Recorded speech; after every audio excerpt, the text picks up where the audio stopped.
ഓം നമോ ഭഗവതേ വാസുദേവായ. ഓം ശ്രീകൃഷ്ണായ പരബ്രഹ്മണേ നമഃ. പ്രിയ സജ്ജനങ്ങളെ, ശ്രീമദ് ഭാഗവതം വളരെ സാമൂഹികമായ നന്മകളെ പ്രദാനം ചെയ്യുന്ന അതിബൃഹത്തായ ആശയങ്ങൾ ഉൾക്കൊള്ളുന്നൊരു ഗ്രന്ഥമാണ്. ഇവിടെ ഇനി നമ്മൾ കേൾക്കാൻ പോകുന്നത് വർണ്ണാശ്രമധർമ്മം എന്ന ഒരു ഭാഗമാണ്. സമൂഹത്തിൽ ഏറ്റവും കൂടുതൽ ചർച്ച ചെയ്യപ്പെട്ടുകൊണ്ടിരിക്കുന്ന ഒരു വിഷയമാണ്. വർണ്ണം, ചാതുർവർണ്ണം, ഇങ്ങനെയൊക്കെയുള്ളതായ വാക്കുകളെ സമൂഹത്തിൽ ഒരു വിഭാഗം ആളുകൾ തെറ്റായ രീതിയിൽ പ്രചരിപ്പിക്കുകയും തൽഫലമായിട്ട് സമൂഹത്തിൽ പല വിധത്തിലുള്ള സംഘർഷങ്ങൾക്ക് കാരണമാവുകയും ചെയ്യും. ഭാഗവതത്തിൽ 7-ാമത്തെ സ്കന്ധത്തിൽ വളരെ വ്യക്തമായിട്ട് ഈ വർണ്ണാശ്രമ ധർമ്മം എന്താണ് എന്ന് പറയുന്നത്. ആ ഒരു ഭാഗമാണ് നമ്മളിവിടെ കേൾക്കാനായിട്ട് പോകുന്നത്. ഇവിടെ നാരായണ കഥയൊക്കെ നമുക്ക് ഭാഗവതത്തിൽ കാണാൻ കഴിയുമ്പോൾ നാരായണൻ എന്ന ഭഗവാൻ മഹാവിഷ്ണു കൃത്യമായിട്ട് പറയുന്ന വർണ്ണാശ്രമധർമ്മം, അതിൽ മനുഷ്യൻ എന്ന അവരെന്തൊക്കെ ഗുണങ്ങളാണ് വേണ്ടത് എന്ന് പ്രതിപാദിക്കുന്ന ഒരു ഭാഗമാണ് ഞാൻ നിങ്ങളോടൊപ്പം പാരായണം ചെയ്യാൻ പോകുന്നത്. മുന്നമ്പദര്യാശ്രമത്തിൽ ഞാൻ ചെന്നിട്ട് വന്ദിച്ചു നാരായണനോടിതുപോലെ ചോദിച്ച നേരം ധരിക്കൂ. നാരായണൻ മോദാൻ അരുൾ ചെയ്ത പോലെ ചൊല്ലുന്നു ഞാൻ. നിർമ്മല വർണ്ണാശ്രമസ്ഥിതി കൊണ്ടിക നിർമ്മലാത്മാ ഭഗവാൻ പ്രസാദിക്കുന്നു.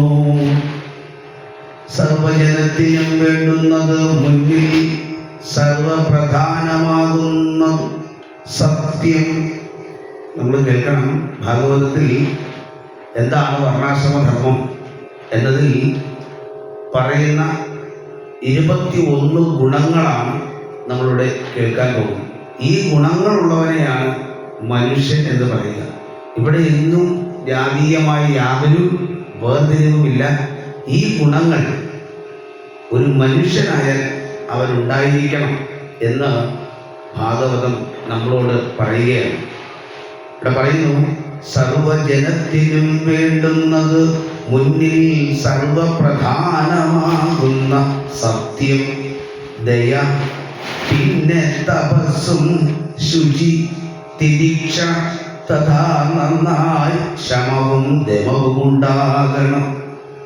നല്ലൊരഹിംസ, ത്യാഗം, ബ്രഹ്മചര്യവും, നല്ല സ്വാധ്യായവും, ആർജവം, സന്തോഷം, സമദൃ സേവനം, അദ്വൈതവാഞ്ചയും, ആത്മവിചാര, മൗനം, ജന്തുഷോദയ, അന്നദാനേച്ഛയും, ദേവതാത്മാബുദ്ധി, നന്നായി ശ്രവണവും കീർത്തനം എന്നിവ തന്നുള്ളിലൊക്കെയും, സജ്ജന സംഗമം, യജ്ഞവും വന്ദനം, നല്ല സഖിത്വവും, വിജ്ഞാനികളിൽ ദാസ്യം, ബ്രഹ്മണ്യർപ്പണം, ഇങ്ങനെ 30 വൃത്തി മനുഷ്യർക്ക് മംഗലാത്മാ ഭഗവൽ പ്രസാദത്തിന് കാരണമെന്നു ധരിക്ക മഹാമതേ.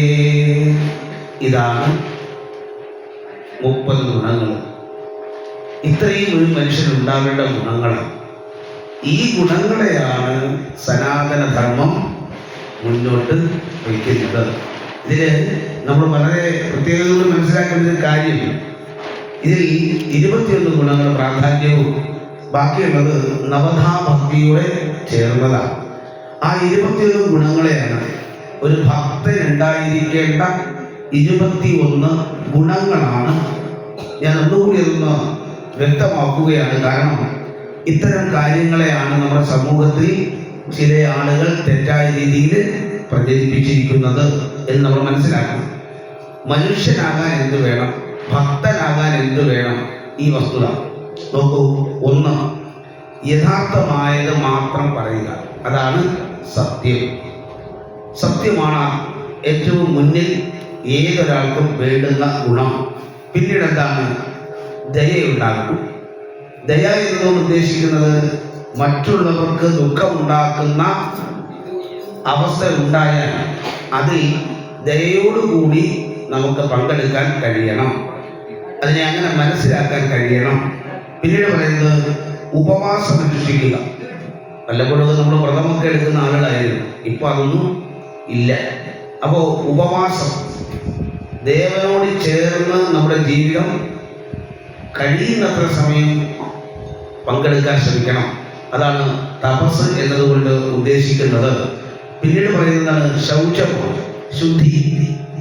ദേഹശുദ്ധിയും വേണം, ദേഹീശുദ്ധിയും വേണം. ആഭ്യന്തര ശുദ്ധിയും വേണം, ബാഹ്യശുദ്ധിയും വേണം. അതിന് കുളി, അതുപോലെ ശരീരശുദ്ധിക്കും മനഃശുദ്ധിക്കും ഉതകുന്നതൊക്കെ. ശരീരശുദ്ധിക്ക് കുളിയാണെങ്കിൽ, സ്നാനമാണെങ്കിൽ, മനഃശുദ്ധിക്ക് നാമജപമാണ് ഉത്തമം. അതുപോലെ തന്നെ പറയുന്നു, 5ാമത്തെ ഗുണം പറയുന്നത് തിരിക്ഷ എന്നാണ്.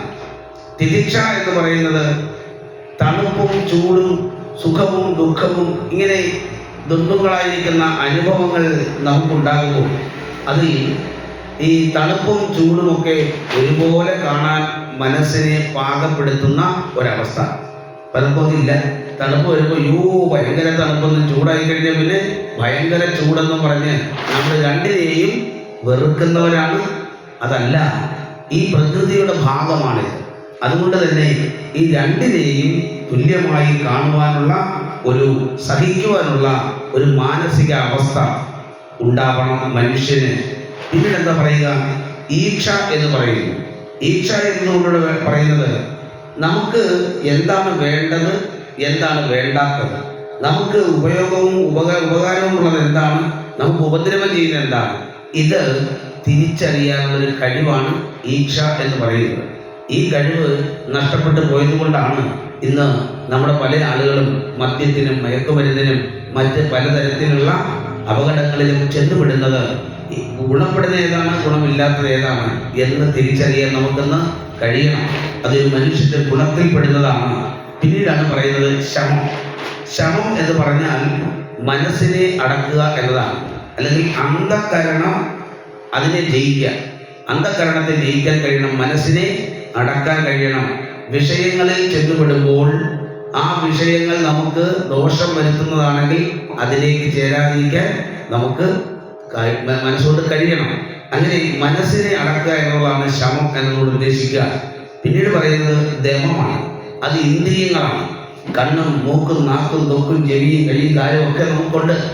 ഇതൊക്കെ അതിന് തോന്നുന്ന വഴിക്ക് പോയാൽ നമ്മുടെ ആത്മാഭാവം വല്ലാണ്ട് നശിച്ചു പോകും. അതുകൊണ്ട് തന്നെ മനോനിയന്ത്രണവും ബുദ്ധിക്ക് അധീനമായി പ്രവർത്തിക്കുവാനുള്ള ഒരു പക്വതയും നമ്മൾ ഉണ്ടാകണം. അതാണ് അവിടെ സ്വാഭാവികമായിട്ട് പറയുന്ന ദമം എന്ന് പറയുന്നത്. പിന്നീടാണ് പറയുന്നത് അഹിംസ. അഹിംസ എന്നതുകൊണ്ട് ഇവിടെ അർത്ഥമാക്കുന്നത് കൃത്യമായി പറഞ്ഞാൽ ഒരാൾക്കും ഉപദ്രവം ഉണ്ടാകാതിരിക്കുക. അതായത് ശരീരം കൊണ്ടോ മനസ്സുകൊണ്ടോ വാക്കുകൊണ്ടോ പ്രവൃത്തി കൊണ്ടോ അന്യരെ ഉപദ്രവിക്കാതിരിക്കുക. ഇതിൻ്റെ പേരാണ് അഹിംസ എന്ന് പറയുന്നത്. ഇതൊരു സനാതനധർമ്മം മുന്നോട്ട് വെക്കുന്ന മനുഷ്യന്റെ ഗുണങ്ങളാണെന്ന് മനസ്സിലാക്കണം. പിന്നീടാണ് പറയുന്നത് ബ്രഹ്മചര്യം എന്ന് പറയുക. ബ്രഹ്മചര്യം കൊണ്ട് പലരും ധരിച്ചിരിക്കുന്നത് സ്ത്രീ സംഗമേ പാടില്ല എന്നാണ്. എന്നാൽ അങ്ങനെയല്ല ഇവിടെ പറയുന്നത്.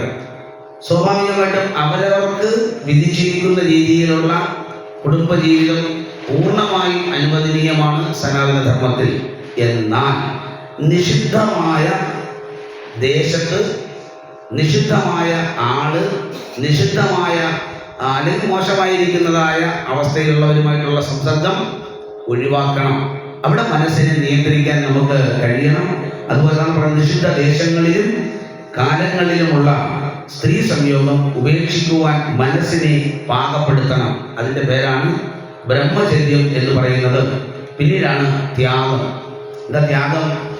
ഒരു പക്ഷേ പല പ്രവർത്തികളിൽ ഏർപ്പെടുമ്പോൾ നമുക്ക് ചില വിഷമതകളും ബുദ്ധിമുട്ടും ഉണ്ടാകും. എന്ത് കരുതി ആ പ്രവൃത്തി ഉപേക്ഷിക്കുകയല്ല വേണ്ടത്, ത്യാഗം സഹിച്ചുകൊണ്ടും സമൂഹത്തിന് നന്മ വരുന്ന തരത്തിലുള്ള കർമ്മങ്ങൾ ചെയ്യുക തന്നെ വേണം. അതിന് ശരിക്കും ദാനം ചെയ്യണം. അങ്ങനെ നമ്മൾക്ക് ചില നഷ്ടങ്ങൾ ഉണ്ടാകും, അതുകൊണ്ട് സമൂഹത്തിന് ഗുണം വരുന്ന കാര്യങ്ങൾ ചെയ്യില്ല എന്നതല്ല. വ്യക്തി നഷ്ടത്തിനേക്കാൾ സമൂഹത്തിന്റെ നേട്ടത്തിനാണ് പ്രാധാന്യം കൊടുക്കേണ്ടത്. അതാണ് ഇവിടെ ത്യാഗം എന്നതുകൊണ്ട് ഉദ്ദേശിക്കുന്നത്. പിന്നീടാണ് സ്വാധ്യായം. എന്താ സ്വാധ്യായം? അവനവന്റെ ആത്മശക്തിയെ ഉണർത്തുന്നതിന്, ഉയർത്തുന്നതിന് ഉത്തമമായ ഉചിതമായ നാമജപ, മന്ത്രജപ, ആരാധന അത്യാദി കാര്യങ്ങളൊക്കെ നിർവഹിക്കണം. അതാണ് സ്വാധ്യായം കൊണ്ട് ഉദ്ദേശിക്കുന്നത്. പിന്നീടാണ് ആർജവം. ആർജവം എന്ന് പറയുന്നത് ഋജുവായിരിക്കണം, സത്യസന്ധമായിരിക്കണം, നേരെ നേരെ വാ. ഇതായിരിക്കണം ഒരു മനുഷ്യനുണ്ടായിരിക്കേണ്ട ഗുണം എന്ന് ഭാഗവതം പറയുന്നു. അതുകൊണ്ട് ഇവിടെ കാപട്യമില്ലാത്ത പ്രവർത്തനം നിർവഹിക്കുവാൻ തയ്യാറാകണം. അതാണ് ഭാഗവതം നമുക്ക് നൽകുന്ന സന്ദേശം എന്നുകൂടി ഓർക്കുക. പിന്നീടാണ് സന്തോഷം. എന്താ സന്തോഷം? നമുക്ക് സന്തോഷം ഉണ്ടാകണമെങ്കിൽ നമുക്ക് ഒരുപാട് കിട്ടണം. എന്ത് തന്നെയായാലും ഇല്ലേ, ചിലത് നഷ്ടപ്പെട്ടാലും സന്തോഷം പോകും. പക്ഷെ ഇവിടെ സന്തോഷം എന്നതുകൊണ്ട് ഉദ്ദേശിക്കുന്നത് കിട്ടിയതെന്തോ അതിൽ സന്തോഷിക്കണം, അതിൽ സംതൃപ്തനാകണം. അങ്ങനെ കിട്ടിയതിൽ സംതൃപ്തനാകാൻ കഴിയുന്നൊരവസ്ഥ ഉണ്ടാവണം. അതാണ് ഇവിടെ സന്തോഷം എന്നതുകൊണ്ട് ഉദ്ദേശിക്കുന്നത്. പിന്നീടാണ് മഹൽ സേവ എന്ന് പറയുന്നത്. എന്താ മഹൽ സേവ? അതായത് ഈ സമൂഹത്തിൽ നന്മ ചെയ്യുന്ന ധാരാളം ആളുകളുണ്ട്, ശ്രേഷ്ഠമായ നന്മ ചെയ്യുന്ന ധാരാളം ആളുകളുണ്ട്. അത്തരം ആളുകളെ ബഹുമാനിക്കാൻ പഠിക്കണം, ഭക്തന്മാരെ അംഗീകരിക്കാൻ പഠിക്കണം, അവരെ പരിചരിക്കുവാൻ കഴിയണം. അതാണ് ഇപ്പോൾ ഋഷിമാരും സന്യാസിമാരും ഒക്കെ വരുമ്പോൾ നമ്മുടെയൊക്കെ രാജാക്കന്മാരൊക്കെ എത്രയോ ഭംഗിയായിട്ട് അവരെ പരിചരിക്കുമായിരുന്നു. ആ പരിചരണമാണ് അവിടെ മഹൽ സേവ. മഹത്തായ ആളുകളെ, മഹത്തായ കാര്യങ്ങളെ, മഹത്തായതിനെ സേവിക്കുക, പരിചരിക്കുക എന്ന ഗുണമുണ്ടാകണം. ഇതുപോലെ തന്നെയാണ് പറയുന്നത് പ്രവൃത്തി നിവൃത്തി മാർഗമുണ്ട്. എന്താണ് അതുകൊണ്ട് സൂചിപ്പിക്കുന്നത്? ജനനമുണ്ട്, മരണവുമുണ്ട്. ജനന മരണങ്ങൾക്ക് കാരണമാകുന്ന എന്താണ്? കർമ്മമാണ്. ജനനത്തിനും മരണത്തിനും കാരണം കർമ്മമാണ്. ആ കർമ്മങ്ങളിൽ നിന്ന് ക്രമേണ നിവർത്തിക്കുക. അതാണ് പ്രവൃത്തി മാർഗം, നിവൃത്തി മാർഗം എന്നതുകൊണ്ട് ലക്ഷ്യമാക്കുന്നത്. പിന്നീട് പറയുന്നത് എന്താണ്? ശരിക്കും നമുക്ക് ചിന്തകളുണ്ട് അല്ലേ? വല്ലാത്ത ചിന്തകളാണ്. നമുക്ക് ഒരു കർമ്മം ചെയ്ത് പ്രവൃത്തി ചെയ്താൽ ഉദ്ദേശിച്ച ഫലം കിട്ടാതിരിക്കുകയും ശരിക്കും ഇത് വിപരീതമായാലോ, തെറ്റായി വന്നാലോ, നമുക്ക് ദോഷമായാലോ, ഇങ്ങനെ മനസ്സ് അലാഹപ്പെട്ടു പോകുന്ന അത്തരം അവസ്ഥ മനുഷ്യന് ആവശ്യമില്ല.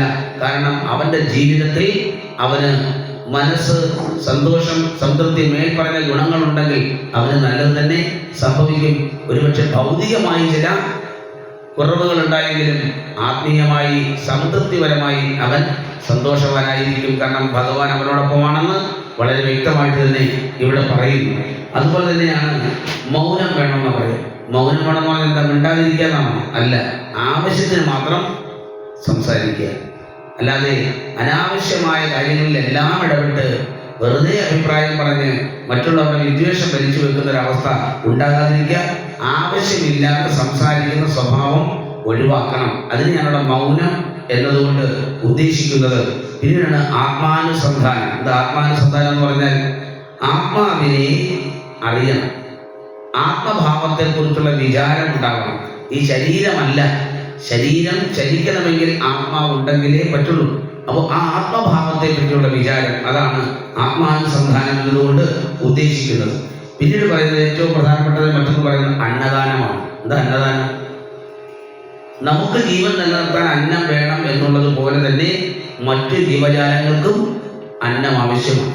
അപ്പോൾ അത് പോയി കണ്ടുപിടിക്കുവാനോ എടുക്കുവാനോ കഴിയാത്ത പരിതസ്ഥിതിയിലുള്ള ആ ജീവജാലങ്ങൾക്ക്, മനുഷ്യന് മാത്രമല്ല എല്ലാ ജീവജാലങ്ങൾക്കും അന്നം കൊടുക്കാനുള്ള ഒരു തയ്യാറുണ്ടാവണം, മാനസികമായി അങ്ങനെ തയ്യാറാവണം. അങ്ങനെ മറ്റു പ്രാണികൾക്ക് അവരുടെ യോഗ്യതയനുസരിച്ച് ഭക്ഷണ പദാർത്ഥങ്ങൾ വിഭജിച്ചു കൊടുക്കുക, അന്നം പങ്കുവെച്ച് കഴിക്കാൻ പഠിക്കുക. ഇങ്ങനെ ഒന്നാണ് അന്നദാനം കൊണ്ട് ഉദ്ദേശിക്കുന്നത്. 21ാമത്തെ ഗുണമായിട്ട് പറയുന്നത് ആത്മശുദ്ധിയാണ്.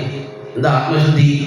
എല്ലാ ജീവികളിലും, അതായത് മനുഷ്യന് മാത്രമല്ല എല്ലാ ജീവികളിലും എന്തുണ്ട്? ആത്മാവുണ്ട്. ആ എല്ലാ ജീവികളിലും പ്രത്യേകിച്ച് മനുഷ്യരിൽ ആത്മാവെന്നും ദേവനെന്നും പറയുന്നതിനെ അറിയണം.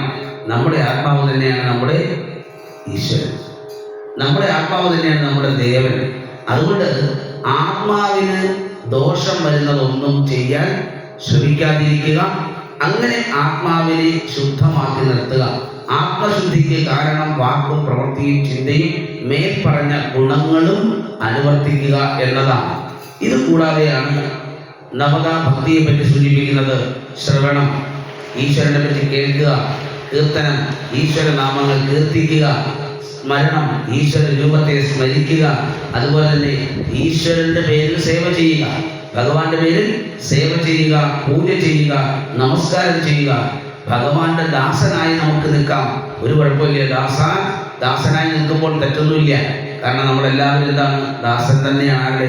ഈ പ്രപഞ്ചത്തിന്റെ ഉടയോനായിരിക്കുന്ന, പ്രപഞ്ചത്തെ നിയന്ത്രിക്കുന്ന ഈശ്വരന്റെ ദാസനാണ് നമ്മളെല്ലാവരും.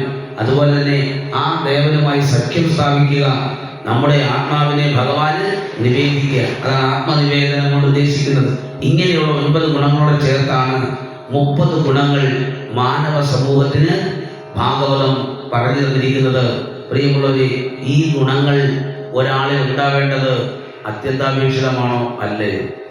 ഇത് വരുമ്പോഴാണ് ഭാഗവതം പോലുള്ള ഗ്രന്ഥങ്ങൾ നമ്മൾ പഠിക്കണോ വേണ്ടയോ എന്ന് ചിന്തിക്കേണ്ടത്. ഈ ഗുണങ്ങൾ നമ്മുടെ വരും തലമുറകളിൽ പകർന്നു കൊടുക്കേണ്ടത് കാലഘട്ടത്തിന്റെ ആവശ്യമല്ലേ? ഇത്രയും അധാർമികമായ കാര്യങ്ങൾ സമൂഹത്തിൽ നടന്ന് നമ്മുടെ കൺമുമ്പിൽ നമ്മുടെ കുട്ടികൾ, നമ്മുടെ തലമുറ നശിച്ചു പോകുന്നത് കാണുമ്പോൾ ഈ ഗുണങ്ങൾ അവർക്ക് പകർന്നു കൊടുക്കേണ്ട ഉത്തരവാദിത്വം ഓരോരുത്തർക്കുമില്ലേ? ഇതിനാണ് ഭാഗവതവും ഭഗവത്ഗീതയും നമ്മുടെ ഇതിഹാസങ്ങളും നമ്മുടെ ഗ്രന്ഥങ്ങളുമൊക്കെ തലമുറകൾക്ക് പകർന്നു കൊടുക്കണം. ഈ സപ്താഹയജ്ഞങ്ങൾ പോലുള്ള സ്ഥലത്ത് വന്നിരുന്നത് കേൾക്കണം. അത് പൂർണ്ണമായും ഒരു ദിവസം കൊണ്ടോ 2 ദിവസം കൊണ്ടോ ഇതൊന്നും സാധിക്കില്ല. എന്നാൽ നിരന്തരമായ കേൾവി കൊണ്ട്, നിരന്തരമായ പരിശ്രമം കൊണ്ട് നമുക്കൊക്കെ ഇതൊക്കെ സാധിച്ചെടുക്കാൻ സാധിക്കുമെന്നതുകൊണ്ട് ഈ സപ്താഹയജ്ഞങ്ങളായാലും ക്ഷേത്രങ്ങളിൽ നടക്കുന്ന ആത്മീയ പ്രഭാഷണങ്ങളായാലും അതിനൊക്കെ അതിൻ്റെതായ പ്രാധാന്യമുണ്ടെന്ന് നമ്മളൊന്ന് തിരിച്ചറിയണം. അതാണ് ഇവിടെ ഇപ്പോൾ സൂചിപ്പിച്ച മനുഷ്യനാകാൻ അല്ലെങ്കിൽ ഭക്തനാകാനുള്ള 9 അല്ലെങ്കിൽ 30 ഗുണങ്ങൾ, അതിൽ 21 പ്രാധാന്യം കൊടുത്ത് പറഞ്ഞത് അത് തന്നെയാണ്. ഇത്തരത്തിൽ ആ ഗുണങ്ങളെ ആർജിക്കുവാൻ ഭാഗവത ശ്രവണം, ഭാഗവത കീർത്തനം, ഭാഗവത സ്മരണം, ഇതൊക്കെ ഭഗവാന്റെ നാമധേയത്തിൽ ഉണ്ടാകട്ടെ എന്ന് നമുക്ക് പ്രാർത്ഥിക്കുകയാണ് വേണ്ടത്. ഇവിടെ നിങ്ങൾ ഒരാളോ 2 പേരോ 10 പേരോ 100 പേരോ 1000 പേരോ എന്നുള്ളതല്ല. കേൾക്കുന്ന ഒരാളിലെങ്കിലും ഈ ചിന്തയിലേക്ക് കടന്നു വരാൻ സാധിച്ചാൽ അവരുടെ ജീവിതം, അവരുടെ പിൻതലമുറയുടെ ജീവിതം ഒക്കെ കാര്യക്ഷമമായി രക്ഷപ്പെടുമെന്നുള്ളത് കൊണ്ട് തീർച്ചയായും ഭാഗവത സപ്താഹ യജ്ഞങ്ങൾ അത് മാതൃകാപരമായി നടത്തുമ്പോൾ അവിടെയൊക്കെ എത്തി അത് കേൾക്കാനും അറിയാനും ഒക്കെ ശ്രമിക്കുക എന്നതാണ് നമുക്ക് ചെയ്യാൻ പറ്റുന്ന പ്രധാന കാര്യമെന്ന് അറിയുക. അപ്പൊ ഇവിടെ പറയുന്നത് ഒന്നുകൂടി വായിക്കുക ആ ഭാഗങ്ങളൊക്കെ. സർവജനത്തിനും വേണ്ടുന്നത് മുന്നിൽ സർവപ്രധാനമാകുന്ന സത്യം ദയാഭിന്നത്തപസ്സും നന്നായി ചമവും ദമവും ഉണ്ടാകണം. നല്ലൊരു അഹിംസാത്യാഗം, ബ്രഹ്മചര്യവും നല്ല സ്വാധ്യായവും ആർജവും സന്തോഷം സാമതൃ സേവനം അദ്വൈത വാഞ്ചയും ആത്മവിചാരം മൗനം ജന്തുഷൂദയ അന്നദാനേ ചെയ്യും ദേവതാത്മാബുദ്ധി നന്നായി ശ്രവണവും കീർത്തനം എന്നിവ തന്നുള്ളിലൊക്കെയും സജ്ജന സംഘവും യജ്ഞവും വന്ദനം നല്ല സംഗീതവും വിജ്ഞാനികളിൽ ദാസ്യം ബ്രഹ്മണ്യർപ്പണം ഇങ്ങനെ 30 വൃത്തി മനുഷ്യർക്ക് മംഗലാത്മാ ഭഗവൽ പ്രസാദത്തിന് കാരണമെന്നു ധരിക്ക മഹാമതേ. ഈശ്വരാനുഗ്രഹം ഇങ്ങനെയുള്ളവർക്കാണ് ലഭിക്കുക എന്ന് ഭാഗവതം അടിവരയിട്ട് പറയുകയാണ്.